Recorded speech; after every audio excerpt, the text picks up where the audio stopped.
শেখ হাসিনার মামলাটা কে লড়তেছে একবার খোঁজ নিছেন কেউ? ভাই, মামলার পেছনে যে আন্তর্জাতিক অপরাধ ট্রাইব্যুনালটা যে পরিচালিত হচ্ছে, এখানে কাদেরকে চিফ প্রসিকিউটর নিয়োগ দিয়েছে, তাদের ব্যাকগ্রাউন্ড সম্পর্কে কি কোনো আইডিয়া আছে আপনাদের? কোন লোকজন আইসা শেখ হাসিনার বিচার করতেছে? হুটহাট করে একজন আসলো, হুট করে কারা আসলো, কোন গ্রুপটা আসলো, এসে শেখ হাসিনার বিচার করা শুরু করে দিল? এবং আওয়ামী লীগকে নেতৃত্ব শূন্য করার জন্য, আওয়ামী লীগ নেতাদেরকে যে গ্রেফতার হয়েছে তাদের যে বিচার প্রক্রিয়া পরিচালনা করার জন্য কারা কাজ করছে, এদের ব্যাকগ্রাউন্ড সম্পর্কেই আজকের ভিডিওতে আপনাদেরকে জানাবো। মূলত এদের উদ্দেশ্যটা কি এবং কিভাবে এরা শেখ হাসিনাকে জুডিশিয়াল কিলিং করতে চায়। এর আগের ভিডিওতে আমি বলেছিলাম শেখ হাসিনাকে 5 ভাবে হত্যা করার চেষ্টা করেছিল, আপনাদের মনে আছে নিশ্চয়ই। যেহেতু মনে আছে আপনাদের, সেহেতু আরেকটা জিনিস জেনে রাখেন, শেখ হাসিনা যেহেতু বেঁচে গেছে, তার কিন্তু মৃত্যুর রিস্ক কমে নাই, এখনো মৃত্যুর রিস্ক আছে। সেটা কিভাবে? জুডিশিয়াল কিলিং এর মাধ্যমে, নেতৃত্ব শূন্য করার মাধ্যমে। আর আওয়ামী লীগকে নেতৃত্ব শূন্য করতে পারলেই এদেশে গৃহযুদ্ধ লাগানো সম্ভব, পশ্চিমা এজেন্ডা বাস্তবায়ন করা সম্ভব। আজকের ভিডিও টপিকে এই সবগুলো পয়েন্টের A to Z আপনাদেরকে বিস্তারিত বলবো, তাই ভিডিওটা কেউ স্কিপ করবেন না, শেষ পর্যন্ত দেখবেন। আপনারা জানেন আন্তর্জাতিক অপরাধ ট্রাইব্যুনাল গঠন করা হয়েছে এবং চিফ প্রসিকিউটর নিয়োগ দেওয়া হয়েছে তাজুল ইসলামকে। এই তাজুল ইসলামের সাথে একজন পরামর্শক নিয়োগ দেওয়া হয়েছে যার নাম টবি ক্যাডম্যান। কে এই টবি ক্যাডম্যান? এই টবি ক্যাডম্যানের জোরেই কিন্তু সাইদির ছেলে জোর গলায় বলে শেখ হাসিনার বানানো ওই ট্রাইব্যুনালেই শেখ হাসিনার বিচার হবে। দেলোয়ার হোসেন সাইদির ছেলে কিন্তু এইভাবে বলে। কেন বলে?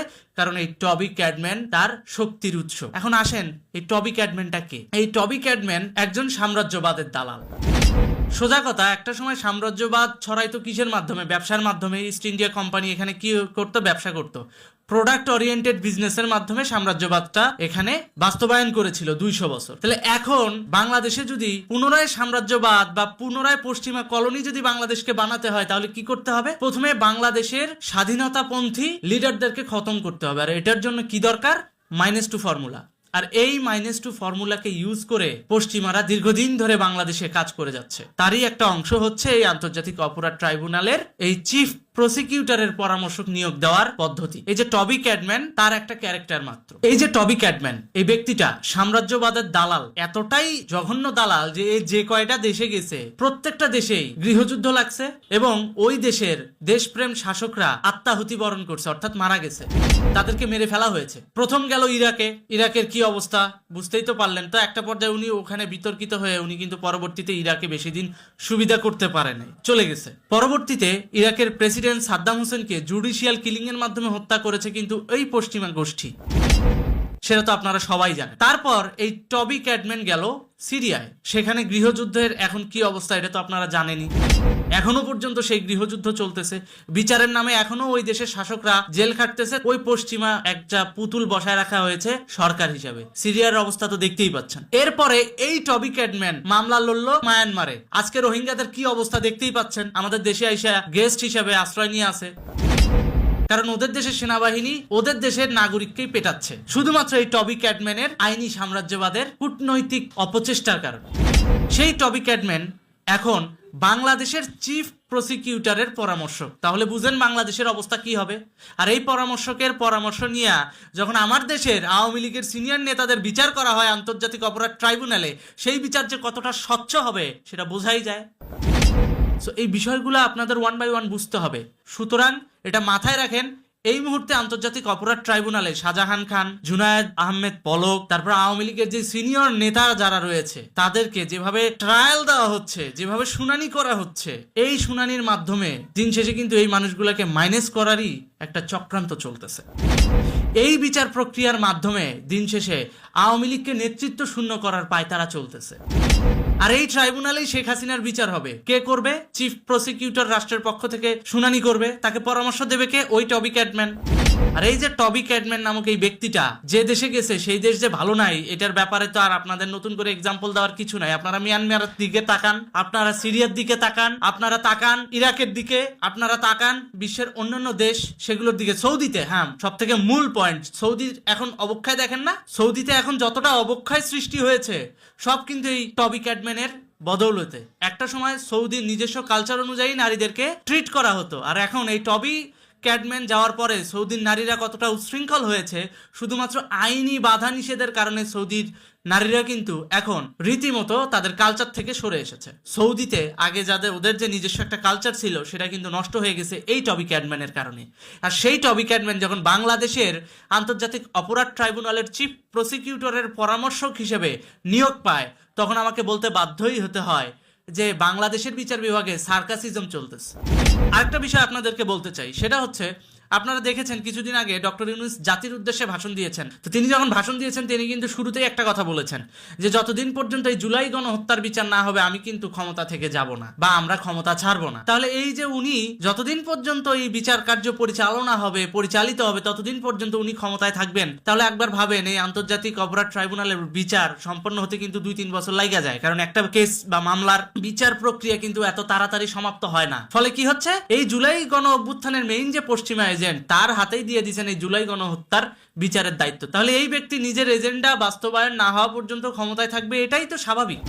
আর সেটাই বাংলাদেশে এখন হচ্ছে। আর বিএনপি চাচ্ছে দ্রুত নির্বাচন, এটা বিএনপির গণতান্ত্রিক অধিকার, বিএনপির এই দাবিটাকে আমি সমর্থন জানাই। তবে একই সাথে এটাও দাবি করছি, এই যে আন্তর্জাতিক অপরাধ ট্রাইব্যুনালের নামে যে নাটক শুরু করেছে বিচার বিভাগ, এই নটাঙ্কি বন্ধ করতে হলে গণ অভ্যুত্থানের বিকল্প নাই। আর এই গণ অভ্যুত্থান কিন্তু সাধারণ মানুষের মাধ্যমেই ঘটাতে হবে।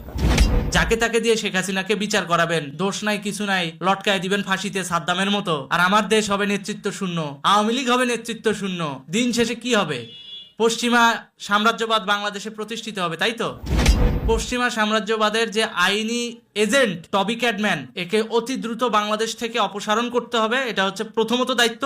দ্বিতীয়ত যে দায়িত্ব সেটা হচ্ছে এই যে চিফ প্রসিকিউটর তাজুল ইসলাম, এনাকেও পদত্যাগ করাইতে হবে আন্তর্জাতিক অপরাধ ট্রাইব্যুনাল থেকে। তারপর যেটা করতে হবে, বাংলাদেশের অ্যাটর্নি জেনারেল, যার সম্পর্কে অতীতে অনেক ভিডিও বানানো আছে আমার এই চ্যানেলে, আপনারা চাইলে একটু ঘাটাঘাটি করে দেখতে পারেন। এই অ্যাটর্নি জেনারেল যে জামাতের প্রোডাক্ট, এটা পরিষ্কার, এবং পাকিস্তান হাই কমিশনের প্রেসক্রিপশনে যে চলে সেটা পরিষ্কার। সুতরাং এই অ্যাটর্নি জেনারেলকেও এবং ডেপুটি অ্যাটর্নি জেনারেলকেও দ্রুত অপসারণ করতে হবে, পদত্যাগ করাতে হবে। এবং মুক্তিযুদ্ধ, বাংলাদেশের স্বাধীনতার সার্বভৌমত্বে বিশ্বাসী এইরকম মানুষজনকে দিয়ে আইন ও বিচার বিভাগ পরিচালনা করাতে হবে। আদারওয়াইজ এদেশের বিচার বিভাগকে ম্যানিপুলেট করে পশ্চিমা আইনি সাম্রাজ্যবাদের এজেন্টরা বাংলাদেশে কিন্তু তাদের এজেন্ডা বাস্তবায়ন করবে, বাংলাদেশকে পুনরায় সিরিয়া, লিবিয়া, ইরাকের মতো গৃহযুদ্ধের দিকে ঠেলে দিবে। একটা সাজানো গোছানো দেশ যে কিভাবে ধ্বংস হয়েছে এটা তো আমরা আমাদের চোখের সামনে দেখেছি। এখনো কিন্তু পুরোপুরি আমাদের দেশ ধ্বংস হয় নাই, তার আগেই আমাদের দেশকে আমাদের বাঁচাইতে হবে। আপনারা এগিয়ে আসুন। সাধারণ মানুষের কাছে অনুরোধ যে শেখ হাসিনা যদি অন্যায় করে থাকে তার বিচার অবশ্যই হবে, সাধারণ জনতা মিলে বিচার করবেন, কোনো সমস্যা নাই। কিন্তু তাকে আইনি ফাঁদে ফেলে শুধুমাত্র পশ্চিমা এজেন্ডা বাস্তবায়ন করার জন্য মিথ্যা মামলায় ফাঁসায়েন না। আর এই যে আওয়ামী লীগকে নেতৃত্ব শূন্য করার জন্য যাদেরকে আন্তর্জাতিক অপরাধ ট্রাইব্যুনালে তোলা হয়েছে জুলাই গণহত্যার নেপথ্য কারিগর হিসেবে, এটা সম্পূর্ণ ভুয়া এবং মিথ্যাচার। যদি জুলাই গণহত্যায় এই মানুষগুলা হত্যাকাণ্ডের সাথে জড়িতই থাকতো, তাহলে 7.62 জিনিসটা কেন সামনে আসছে না? আপনি আমারে বুঝান। 7.62 ইস্যুটা কেন সামনে আসছে না? কারণ 7.62 বুলেট কিন্তু এই আন্দোলনের মধ্যে স্টুডেন্টদের দমাতে ইউজ করা হয়েছে। সামরিক বাহিনী, পুলিশ বাহিনী থেকে শুরু করে প্রত্যেকটা বাহিনী থেকে কম বেশি ম্যান কিন্তু এই পশ্চিমা সাম্রাজ্যবাদী গোষ্ঠীরা কিনেছে, ঘুষ দিয়ে কিনেছে। তো এই মানুষগুলোর বিচার কেন তারা দাবি করে না? কেন আজ পর্যন্ত পুলিশ গণহত্যার বিচার আসে না সামনে? আসবে না, কারণ তাদের আলটিমেট টার্গেট কিন্তু পুলিশ গণহত্যার বিচার করা না, ছাত্র গণহত্যার বিচার করা না। তাদের আলটিমেট টার্গেট বাংলাদেশকে নেতৃত্ব শূন্য করে এই বাংলাদেশকে পথের ফকির বানানো। আমরা আগামী 100 বছর পিছায়া যাই, আমাদের দেশের জ্বালানি যেন পশ্চিমারা খেতে পারে, আর আমরা সাধারণ মানুষ যেন কোনো মতে ডাল ভাত খায়াও চলতে না পারি। কারণ সে পরিস্থিতি এখন নাই। রিকশাওয়ালারা দেখছেন কিভাবে মাঠে নামতেছে। আজ পর্যন্ত স্বাধীনতার 53 বছর বয়সে মিয়া উত্তরবঙ্গে কোনো গ্যাস সরবরাহ হয় নাই, উত্তরবঙ্গে গ্যাসের লাইন যায় নাই, শুধুমাত্র এই পশ্চিমা আগ্রাসনের কারণে। এটা আপনারা জানেন। সো ভবিষ্যতে যদি উত্তরবঙ্গের মানুষ আপনারা যদি গ্যাস চান যে আপনাদের ঘরে ঘরে গ্যাস লাইন ঢুকবে, তাহলে অবশ্যই শেখ হাসিনাকে আগে বাঁচান। শেখ হাসিনাকে বাঁচানোর পর দেখবেন আমার দেশের প্রাকৃতিক সম্পদ যখন আমরা নিজেরা রক্ষা করতে পারবো, আমার দেশের গ্যাস দিয়ে আমার পুরো বাংলাদেশ চলবে, পুরো বিশ্বে আমরা রপ্তানি করতে পারবো। গ্যারান্টি আমি সাব্বির দিলাম, উত্তরবঙ্গে গ্যাসের লাইন সরবরাহ করবো আমরা ইনশাআল্লাহ। এই যে জুডিশিয়াল কিলিং এর যে ফন্দিটা এঁটেছেন না পশ্চিমা সাম্রাজ্যবাদী গোষ্ঠী, এখান থেকে আমাদের নেতাদের গণ অভ্যুত্থানের মাধ্যমে মুক্ত করতে হবে। আপনি দেখবেন বাইডেন সরকার ক্ষমতা ছাড়ার আগে রিসেন্টলি ঢাকায় কিন্তু ভিজিট করেছে তার প্রতিনিধি দল। কেন করেছে? যাতে টবি ক্যাডম্যানের এই বিষয়গুলো এক্সপোজ না হয়। কিন্তু সে জানে না, বা তারা জানে না, বাংলাদেশে এস এ সাব্বির নামে একজন ব্যক্তি বসবাস করে যার কাজই হচ্ছে তথ্য নিয়ে গবেষণা করা। এখন এই তথ্য নিয়ে গবেষণা করতে গিয়ে আজকে যখন এই ধূম্রজালটা আমি পেলাম, তখন স্বভাবতই এটা আপনাদেরকে জানানো আমার দায়িত্বের মধ্যে পড়ে এবং আমি সেটা জানিয়ে দিলাম। এটা আমার পেশাগত দায়িত্বের মধ্যে পড়ে বলেই জানিয়ে দিলাম। আমার দেশের সার্বভৌমত্ব নিয়ে চক্রান্ত করছে টবি ক্যাডম্যান। এই টবি ক্যাডম্যানকে আমার দেশের বিচার ব্যবস্থা থেকে উৎখাত করে পার্সেল করে পশ্চিমা দেশে পাঠিয়ে দিতে হবে। এটার দায়িত্ব কিন্তু জনগণের। এটার দায়িত্ব শুধু একা আওয়ামী লীগের না। কারণ আওয়ামী লীগের কয়েকটা নেতা কি হবে, সর্বোচ্চ জুডিশিয়াল কিলিং এর মাধ্যমে মারাই যাবে। নেতৃত্ব কিন্তু শূন্য হবে না। কোনো না কোনো দিক থেকে মুক্তিযুদ্ধের আদর্শ ইতিহাসকে সমন্বিত করে তারা কিন্তু পুনরায় নতুন নেতৃত্ব তুলে নিয়ে আসতে পারবে। আওয়ামী লীগের সেই ক্ষমতা রয়েছে। কিন্তু এই যে জুডিশিয়াল কিলিংটা হয়ে যাবে, পরবর্তী যারা নেতৃত্ব দিবে, আমাদের সন্তানরা, আমাদের ছোট ভাইরা যারা নেতৃত্ব দিবে, তারা যে এই ধরনের সাম্রাজ্যবাদ বা আইনি সাম্রাজ্যবাদের ফাঁদে পড়বে না, তার কি গ্যারান্টি আছে? এখান থেকে আমার দেশের ভবিষ্যৎ প্রজন্মকে উদ্ধার করতে হবে। আর এই জন্যই টবি ক্যাডম্যানের মতো ব্যক্তিত্বকে বাংলাদেশ থেকে উৎখাত করতে হবে। আর এ কারণেই টবি ক্যাডম্যানকে 2010 সালে কিন্তু বাংলাদেশ সরকার বাংলাদেশে আসার অনুমতি দেয় নাই। যুদ্ধ অপরাধ ট্রাইব্যুনালের যখন বিচার হয় তখন কেন দেয় নাই? কারণ জানে টবি ক্যাডম্যান পশ্চিমা বিশ্বের এজেন্ডা বাস্তবায়ন করার জন্য বাংলাদেশের আইন নিয়ে গেম খেলবে। আর আইনি সাম্রাজ্যবাদের ফাঁদে যদি একটাবার এই বাংলাদেশ পড়ে যায়, ইরাকের মতো অবস্থা হবে, লিবিয়ার মতো অবস্থা হবে এই দেশের। তখন আপনি আমি না খেয়ে মরবো ভাই। তার থেকে ভালো আমাদের পশ্চিমাদেরকে বিতাড়িত করে নিজের দেশের মধ্যে কিভাবে গণতন্ত্র এস্টাবলিশ করা যায় সেটা নিয়ে ভাবা উচিত। শেখ হাসিনার বিচার করবেন, করেন। সে যদি অন্যায় করে থাকে তার বিচার করবেন, কিন্তু সে যদি অন্যায় না করে থাকে তার বিচার আপনারা কোন ভিত্তিতে করবেন? তার বিচার কি এই যে আইনি ফাঁকফোকর, শুধুমাত্র ক্ষমতার লোভে আইনি ফাঁকফোকর ইউজ করে আপনারা এই বিচার করবেন?